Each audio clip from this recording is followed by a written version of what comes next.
Well, Simone, thank you so much for being here on Spark TV with our virtual Vinos. I'm so excited. Cheers to you. Cheers.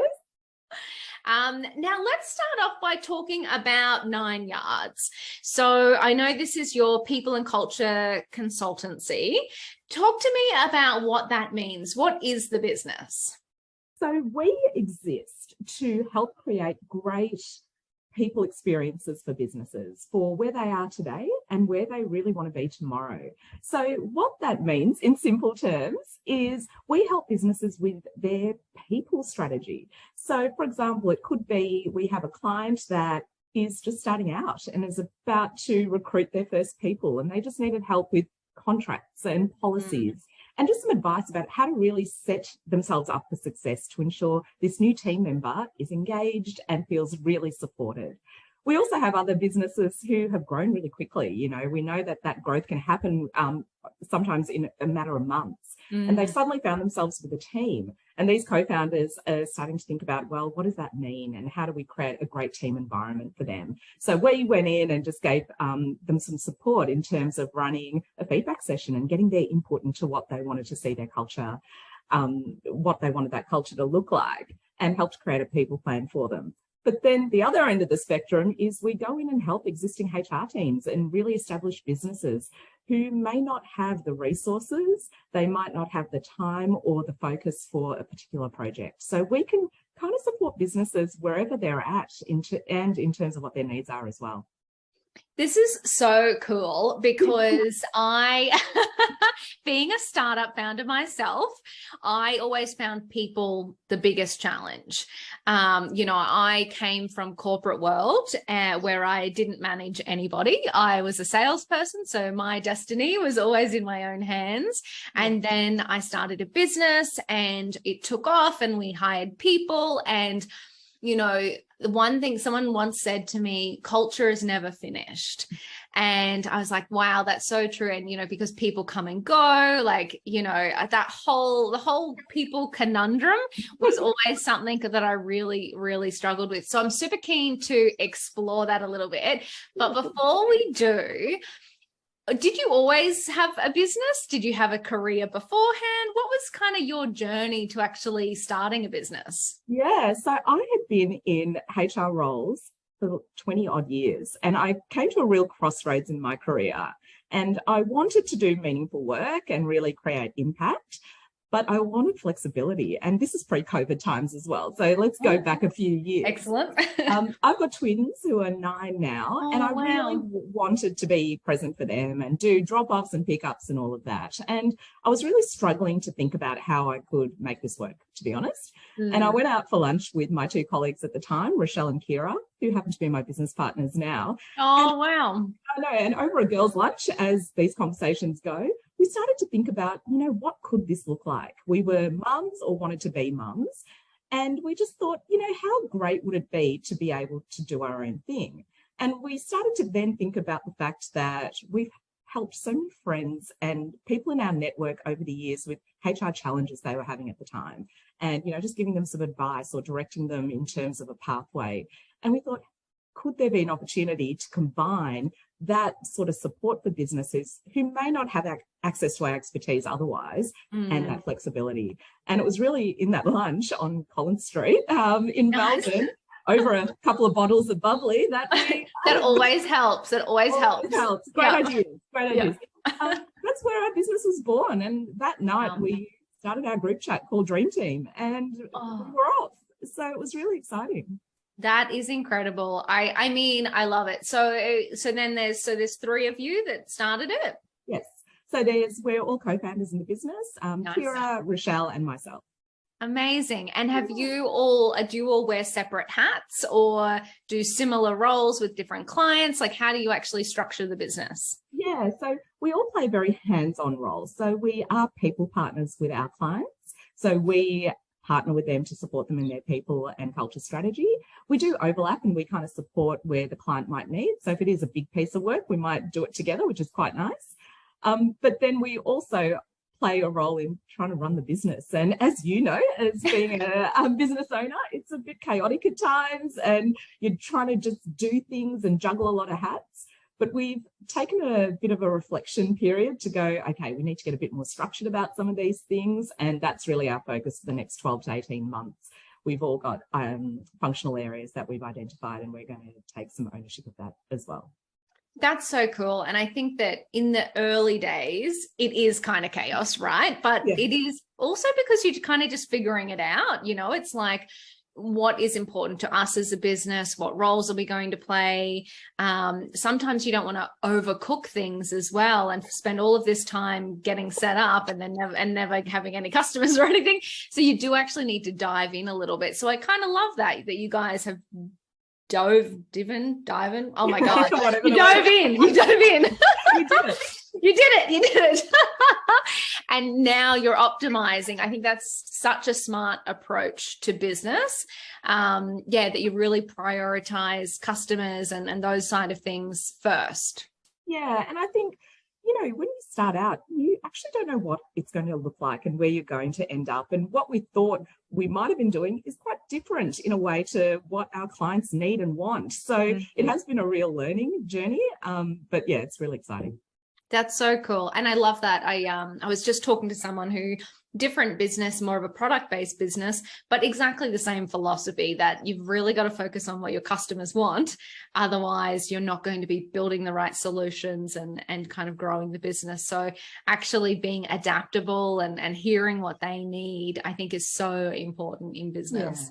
Yeah. And one of our values is actually tilt, and it's all around kind of being really agile and responding and learning. And yeah, we've definitely lived that over the last 2.5 years. So that was one thing we got right. That's so good. Oh my gosh. And I'm super impressed that this is all, you know, pre-COVID flexibility. Obviously that would have thrown another set of challenges at you. Yeah, 100%. I think that was probably one of our biggest challenges, because we launched and 2 weeks later we went into our first lockdown. Oh gosh. So yeah, the timing was amazing. But, you know, all these plans we had about launching and meeting people and events just suddenly obviously went to the side. And we're no different to any other business. But I think what was unique about us is we had one client on our books at that point. So it really was a bit of a challenging time. You know, I'm not going to lie. I sat there going, oh God, what have I done? What did we do? I stuck with it, but it would have given me the security. And there were all these kind of things going through my head. And I still remember, you know, dialing into a Zoom 2 years ago was a bit of a novelty at that point, but, you know, 2.5 years ago. And the three of us just looking at each other going, okay, what now? Like, what does this mean? But, you know, safe to say we've survived and we're thriving now. But yeah, it was a bit of a challenging period. Well, and I'm also kind of thinking, obviously, all of these companies are going through this challenging period. Having access to a group like you guys who can help navigate the people element might even be a little bit of good timing as well. You know what? Absolutely. Because suddenly HR was the expert and businesses were looking to us to say, well, what do we do? You know, what's a hybrid policy? How do we keep engagement alive when people are working from home and not seeing each other in the traditional ways? So absolutely, when the dust settled after those first kind of few weeks, there was a lot of opportunity to think about how you really curate work. It's like, to be honest, for a HR person, it's really exciting to think about, you know, creating a new way of doing things. And we were, you know, really grateful to be working with leaders who were open to ideas around how could we, you know, make this a really exciting time for the team, even given the circumstances they were in. So yeah, absolutely. So a lot of our audience are smaller businesses, or even solo founders who are just taking the leap into hiring their first employees. In this new world that we do live in, that tends to be either remote or super hybrid, what do you think that there are any sort of trends or key strategies that you've seen work really well for businesses? Yeah, I think, first of all, congratulations. It is a very exciting time when you're, you know, building your team for the first time. So it is very exciting. But there are a couple of things to think about. And I think depending on the industry that you're in, what we're seeing now from employees is a number one need for them is flexibility. And flexibility is really unique and it's very personal depending on the individual. It might mean, having a day off a week. It could be being available to drop their child off at school. So I think really understanding that is important and thinking about your policies around that. I think also, like you said, you need to be deliberate around culture. Culture is something that if you don't start to put your stamp on, will create itself, and you want to have that ownership over it. And culture can exist if people are working remotely or they are hybrid or they're not seeing each other all the time. But you just really need to think about all the different mechanisms that feed into culture and having a bit of a plan for each of those. So things like recognition, how do you still reward and recognize people if they're not all at a stand-up every Friday morning, for example? How do you still communicate in an effective way that links, what you're doing to your vision and purpose? There are so many different elements to it that can work, and it's been proven to work over the last couple of years. And those are the types of conversations we have with founders and leaders around, how do we build that plan for you to make it work for your business? That's so cool. I really love that, because I think that as, a small business owner or a startup founder, you kind of think that you have to hire a full-time person, or that it's almost the spectrum of, I either need to hire someone into this role and it's not really the first role that I want to hire, or I'm Googling solutions to this problem and there are so many different things out there and none of it's bespoke to me. So I just love the idea that, you can sit down with somebody like you and kind of talk about, well, what is the vision? What am I actually doing here? Having that opportunity to kind of brainstorm and understand best practices and all of those types of things. I think that's super cool as a business owner. Yeah, and what we found was, you're right, HR, first of all, a lot of business owners, if they haven't worked in a corporate role before, don't really know what HR could do. They think of us as the hiring and firing team, and it's all about kind of rules. And it's so much more than that. And I think all of our experience is in what we kind of consider business partnering roles. So we always partner with businesses to understand their goals and their strategy, and then we help them deliver that through their people. And so we have a broad experience and we bring that expertise. We've worked in a number of organizations, global and local, and we bring that expertise. And like you said, a lot of businesses might only need us one day a month, and that's totally fine because that's all they need. And we're very conscious of not giving businesses or overselling to businesses when they genuinely don't need something. We really cater to them, their needs, their business, and really try to create impact for them that way. That's so cool. So going back to then you as the business owner and co-founder, a couple of questions I've got for you. Firstly, how have you found it with having other co-founders? I do see a lot of, instances where co-founders start out with all amazing ideas and happy over champagne. But they kind of forget to agree on, fundamentals and, go through different challenges. But I'm super curious with 3 co-founders, how you've navigated that, whether you kind of put things in place in the beginning to avoid challenges or whether you learned along the way. What was your approach? Yeah, and it is a really good point. And my co-founders, we're all really good friends as well. So, nice. Which is amazing. Yeah, which is amazing. But you are right. You do need to make sure that you are really setting the business up for success. And you've got to be prepared to have really difficult conversations up front. And we have a partnership agreement. That was one of the first things that we did, which really outlined some key things. What happens if one of us wanted to exit the business, for example? What happens, in all those types of scenarios? So we have that. I think the one benefit, and whether it's pure luck or it's just the fact that we are, we think in a very similar way, is that we're all very aligned in terms of what we want to do and the way in which we want to do it. Our approach is very not similar. We're not cookie cutter by any means, but we really thrive on having authentic relationships with our clients. We want to tell it as it is. We aren't going to say something to them that just isn't relevant for them or doesn't meet their needs. So we are all very similar in the type of relationships we want to build and the type of partnering arrangements we have. Saying that, we do have disagreements, and we might, I think we've started to learn how to really respectfully disagree and say, I get that. How can we add to that? Or if we didn't do that, what could that look like? And, being HR people and facilitators, we've got all the tricks in our toolkit. You're all just facilitating each other. I love it. So lots of post-it notes. But no, I think, we are starting to learn how to be really constructive around some of those conversations. And it's working really well for us so far. I mean, I love that because, I think that's just a fundamental skill, right? Like being able to have difficult conversations, open conversations, being open to compromising. I feel like that goes beyond just co-founder relationships. That goes through to your leadership team, to your employees. I feel like that's just a good skill to have inside a business. Absolutely. And it's probably just a good life skill, to be honest. And yes, it's funny. You're always negotiating with somebody, kids eating their vegetables, all the things. Exactly. But I think one thing we are very conscious of is we coach leaders every day, CEOs and founders, on best practice and what they should be doing. And sometimes we do have to hold the mirror up a little bit and go, are we doing that for ourselves? Would we, encourage that in a business? So having that kind of lens is quite useful because it holds you to account a lot more. It's so funny because I always see that like website designers never have a good website because they spend all their time on like client work, or, the tradie always has the worst whatever because they do so much client work. They always neglect in-house.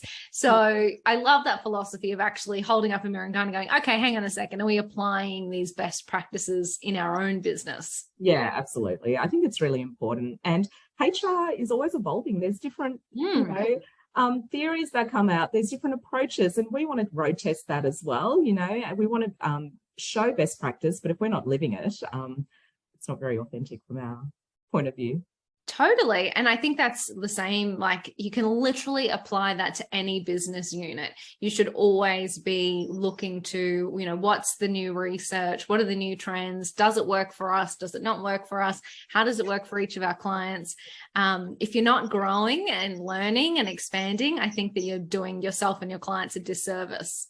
Absolutely. And I think HR is such an emerging field, not only from a technology perspective, but just even the soft skills required to actually navigate what we are having to deal with employees. It's been a really challenging couple of years, and you always have to hone that skill. And leadership is a practice. And yes, definitely. You have to keep working at it. And that's what we really support our leaders with in terms of how can they bring their best selves and what else can they pull out of their toolkit to really have impact with their team. So that's what we focus on. That's so cool. And so from a growth point of view, so a lot of people dialing in are obviously concerned about growing their businesses. How did you guys go about building up your client base? Were there specific strategies that you had or that you continue to have? Is it still a focus for you? What does that process look like? Yeah, I think we've been really lucky that a lot of our business to date has come through referrals. So people in our network, and more so recently our clients, which I think is a real testament to the experience that we give them. But one thing we are conscious of is that we need a bit more of a deliberate strategy, hence our functional expertise, and I'm taking over sales. So cool. I know, so I might need to tap you up for some support. Yeah, absolutely. Or therapy, one of the two. Yeah. But it is a bit nerve-wracking. But what we do acknowledge is that, the area that we work in is very competitive. There's a lot more people embarking on work like this, and we need to make sure that we are positioning ourselves to the clients that we want in the right way. And so we're really starting to articulate what that offer is, what our client proposition is, and then how do we start to really target them. But to date, we haven't had to really do any kind of digital marketing or anything like that. But, we're open to what that could all look like in the next, 12 to 18 months. That's so good. One of the things that we talk about a lot at Spark is that retention and referrals are the best sales strategies because they're free for starters. And it's not you selling your business. It's people that know and trust you, and people people do hold referrals in much higher regard than any kind of Instagram ad or, something coming from the company. So I feel like, your sales strategy is just doing a great bloody job, which is awesome. I feel like people get that kind of shiny object syndrome. They're like, oh, I need to be on Instagram. I need to be on LinkedIn. I need to be here. I need to be here. And they forget about just servicing the customers that they have. So I actually love that approach. That's awesome. Yeah. And I think also in the type of work we do, we're working with people. And when you're working with leaders on sometimes some really sensitive issues, you want to be able to have a really great relationship with them. They want to know you're credible, that, they can have a really open conversation with you. And we find that that comes from people saying, oh, Sim, Kira and Rochelle are amazing. They did some awesome work with me. You'll love them. And that's kind of the flow it's been, which has been really lovely. So but again, you can't always rest on that. So we need to think more strategically about that as well. Yeah, but also a fantastic base to go into any kind of new sales strategy or, outbound sales strategy. If you've got those testimonials and case studies and that kind of amazing foundation, that always, I think, sets you up for a little bit better stead with your sales and marketing strategies. So that's absolutely. super cool. Yeah. So I think it is a great platform to be starting from. So we are in a much better position than 2.5 years ago when we really only had one client. So I think it just shows that, the momentum you can get. Yeah, that's right. Exactly. So we're doing something right. That's so cool. And so talk to me, at the beginning, you mentioned that you are a mum of twins. Yes. So how have you found moving from corporate to business life and still managing you as a human and family and all of those things? Yeah, I think it's been life-changing for me, to be honest. I've always loved corporate work, don't get me wrong. And for the last few years of my time there, I was part-time. But I think true flexibility doesn't equate to that. And part of my main reason for starting the business was to be there for my daughters. I've got aging parents as well. I want to be able to do all of these things and support all these people in my life. And the maths just wasn't adding up. I was like, this just isn't going to work. But I have to say, I'm very grateful to have a partner that is very supportive of this kind of way of working as well. Because although I can curate, and design my work life, which is pretty amazing, it does take a bit of a team effort and, us working together around that. But to be honest, the idea of going back into what is now a traditional corporate role for me, I just don't think that will ever work for me, because this just gives me so much freedom. It allows me to make my own decisions. It allows me to work in the way that I want to work. And those things really you can't put a price on. So it's just been really amazing for me. Oh, that is awesome, because I do often see people who start businesses that don't make it work for them. And, they end up working 24/7, which is never ideal. So I love that you used the word, design what it looks like for you, because I think, so my inspiration for starting a business was, what's the book? The 4-Hour Workweek by Tim Ferriss. And of course, you never work 4 hours a week. No. But it was the first time I was introduced to this idea of being able to design the life that you want. And, I think that when we start a business, we do have to be really intentional about our life and not forget that we have a life and that we do want to design that business around that life or the lifestyle that we want to lead. And you know what, there's always seasons of life where you do work a little bit harder or a little bit less, or, those types of things. There's deadlines, all of the things. Yeah. But if you are super intentional about it and do go into it thinking about the goals that you have, like around family and life and all of those things, I think that you can build something pretty amazing. Yeah. And it's just funny. Today I was chatting to a client and I've got a bit of a framework. It's probably too fancy a word, but, think about a Venn diagram where one circle in that is, when thinking about a business, is what's the opportunity? What is the business opportunity? What is the market telling us? What's the competitor landscape? All of those kind of indicators. And then what is the strength that you would personally bring to that? So what's your unique proposition? How would you solve that problem? or what is your passion around it? And then Yeah. the third element is really that due diligence around, well, how's this going to work for my life? Because it's all good and well to have a couple of those things, but if it means that you're traveling for 10 months a year with a family, that might not actually work for you. Yeah. Or if you rely on a regular paycheck, for the first year, that just might not be a reality. So I think when you have those three considerations, if you can get a tick in all of those areas, that sweet spot it speaks for itself that that is a really great opportunity to go for.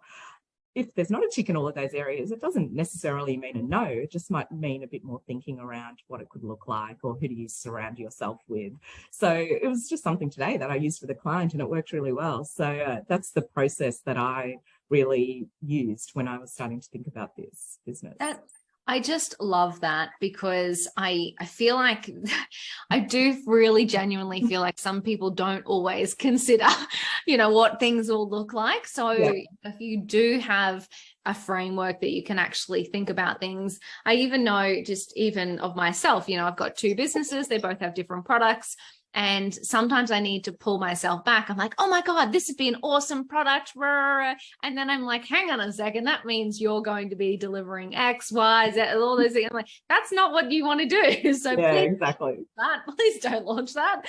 I think, taking that time to really consider what the business looks like, what products or services look like inside your business, and how they, correlate to your skill set, your lifestyle, as you said. That's such a cool idea. I really love it. Yeah. So, and I think, I'm all for taking a risk and going for it. But I think, like you said, sometimes you just need to think about things, and it may mean that you still go ahead and that's awesome, but it just might mean that you think about things differently, and that's okay as well. Yeah, no, that is awesome. So then how do you look after you outside of business? Other than drinking wine, I'm on board. I'm on board. Kind of looking after me. I think this is another benefit of COVID, to be honest, is that I really picked up some really great habits and rituals during lockdown in Melbourne. And I've carried those through. So I'm really focused on exercise, reading, really having some great hobbies around that. I love traveling, and kind of having weekends away or things locked in, I think is a really great motivator for me. Coincidentally, we, as a team, we do Self-Care September, which is... oh my gosh, what is this? What is this magic? Tell me about it. But it's get on board. It's really where at the start of September, you're out of the winter kind of slugginess, and you start to think about what you want to achieve. And it could be any type of self-care goal. So it could be one of us is trying to meditate more.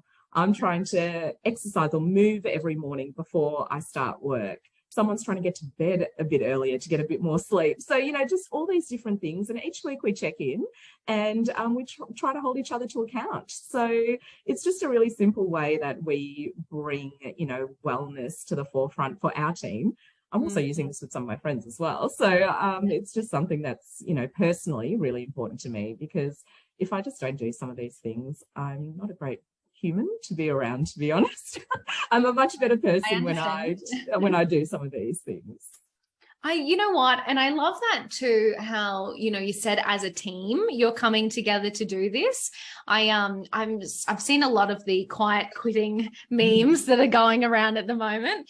And, a lot of them are based on the idea that employers do ask employees to go above and beyond. And I feel like whilst I'm a bit old school, where I feel like you're supposed to go above and beyond. Yeah. So I struggle a little bit with this whole thing. But I do believe in bringing the idea of self-care and, mental health awareness. And if your employees are happy and look after themselves, they will perform better and will go above and beyond. So I actually love the idea that you're doing it as a team, and actually drawing awareness to looking after yourself first, and, and then bringing that into the business. So that's super cool. Yeah. And I think it's just something small, but I think it's just indicative of the types of thinking and initiatives organizations actually need to have now. You need to see the whole self, and that's what employees are looking for. They want their leader to see their whole life, not just their work life. And Yes. we now know that there are so many different things that can impact someone's performance. And I think that being spoken about more is a great thing, because I think we can start to equip leaders to be able to actually think about, well, knowing all of this, how do we really try to get the most out of this person? So I think it's only upside, to be honest. Oh, yeah. And I actually love that. That's, well, spin's probably the wrong word, but that approach to it, right? Because I think we're on Instagram seeing all of these memes and just freaking out. Yeah. So I love the idea of like, no, okay, this is obviously an issue that we're dealing with right now. How do we actually think more, open-minded, be more strategic, and actually, now that we know about this and we have the awareness, how do we change the way we do business, or implement different processes, practices inside the organization to make sure our staff don't feel like that? Yeah, exactly right. And I think we ask a lot of leaders, a lot of employees' experience really depends on the leader that they have. And so they play such a, like we all know, we've had amazing leaders and ones that really weren't as effective. And it really impacts the experience you have at the organization and whether you stay or whether you go. And so part of the role we play and the emphasis we put on leaders and really upskilling them and giving them the skills and tools and confidence to be able to lead their teams. And that's become even more complex over the last couple of years. But I think when organizations really focus on leaders of all levels, the impact is really profound, and you can see the benefit in performance and engagement, retention, and all those kind of key people metrics that we look at. Yeah. And it's just, really interesting. I just had that thought of, we just talked about, a great sales strategy being retention, and obviously the more you can keep customers and have them referring you, but it's the same with employees. The more that you can hold on to staff, the better return there is for the business, because you're not continuing to upskill people that are leaving. So actually focusing in on that culture and retention is so important, just from a business strategy point of view.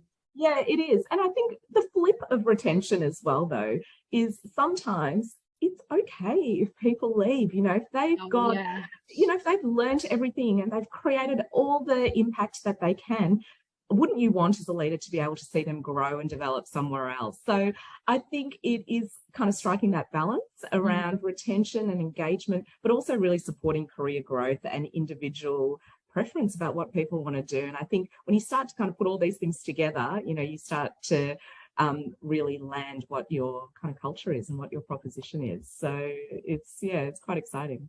Oh, I love it. That is absolutely awesome. So let's leave the sparks with one more thing. So if you could give a new business owner any advice starting out, what would it be? So it could either be about your experience going into business, or perhaps even just the people and culture lens. Is there something that you would tell a new business owner when they were getting started? Yeah, so I think from a people and culture perspective, I think there's a tendency to think about only needing HR or people and culture or a focus on people. You don't even need an expert when you've got a bigger team, when you hit 15 or 20 people. But I truly believe whenever you start to recruit is when you should be starting to think about your people strategy and the culture you want to create.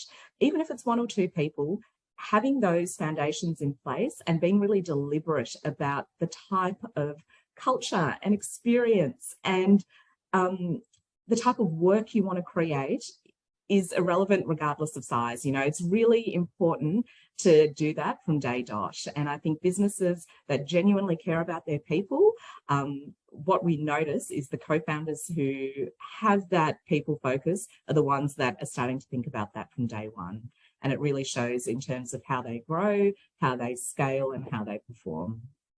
That is absolutely incredible. Thank you so much for sharing your wisdom and experience with us, Simone. Cheers for having a virtual vino with me today. I could not appreciate you anymore. Thank you so much.